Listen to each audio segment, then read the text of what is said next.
आधी एनसीपी अजीत पवार के साथ मिलकर सत्ता का मजा ले रही है और आधी पार्टी के साथ शरद पवार विपक्षी गठबंधन के साथ बीजेपी को सत्ता से हटाने की रणनीति बना रहे हैं।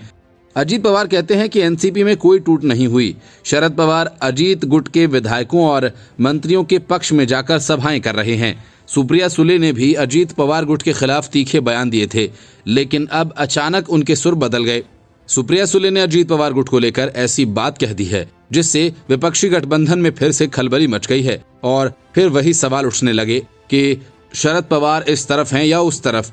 यही सवाल उद्धव ठाकरे और कांग्रेस भी शरद पवार से कर चुके हैं। अब उनकी बेटी सुप्रिया सुले ने यहां तक कह डाला कि एनसीपी में कोई टूट नहीं हुई है, अजीत पवार ने बस अलग अलग कदम उठाया है। सुले ने कहा कि deputy CM Ajit Pawar NCP के वरिष्ठ नेता हैं। सुप्रिया सुले ने यह भी कहा कि शरद पवार राष्ट्रीय अध्यक्ष हैं और जयंत पाटिल एनसीपी महाराष्ट्र के अध्यक्ष हैं। महाराष्ट्र के पुणे में एक कार्यक्रम में शामिल होने पहुंची सुप्रिया सुले ने कहा कि एनसीपी में टूट नहीं हुई है, बस हमारी पार्टी के कुछ नेताओं ने अलग स्टैंड लिया है। हमने इस बारे में विधानसभा स्पीकर से भी शिकायत की है। 2 जुलाई को अपने चाचा शरद पवार से बगावत कर अजीत पवार एकनाथ शिंदे सरकार में शामिल हो गए थे।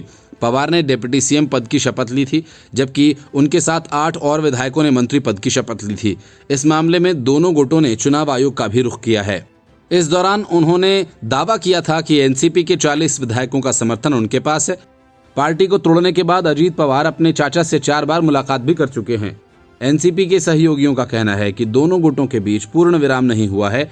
लोकसभा सांसद सुप्रिया सुले ने जो कुछ हुआ उसके लिए भाजपा को दोषी ठहराया और कहा कि अजीत पवार के साथ उनकी लड़ाई वैचारिक है और एक परिवार के रूप में वे साथ बने रहेंगे। इंडियन एक्सप्रेस को दिए गए एक इंटरव्यू में इसके पहले सुप्रिया सुले ने कहा था कि वह मेरे लिए बहुत दुर्भाग्यपूर्ण और निराशाजनक है। ये विचारों और विचारधारा का टकराव है। सुप्रिया ने कहा कि मैंने अपना चुनाव भाजपा के खिलाफ लड़ा, इसलिए जब हमारी टीम का एक हिस्सा इस तरह का निर्णय लेता है और पार्टी प्रभावित होती है तो यह दुर्भाग्यपूर्ण है।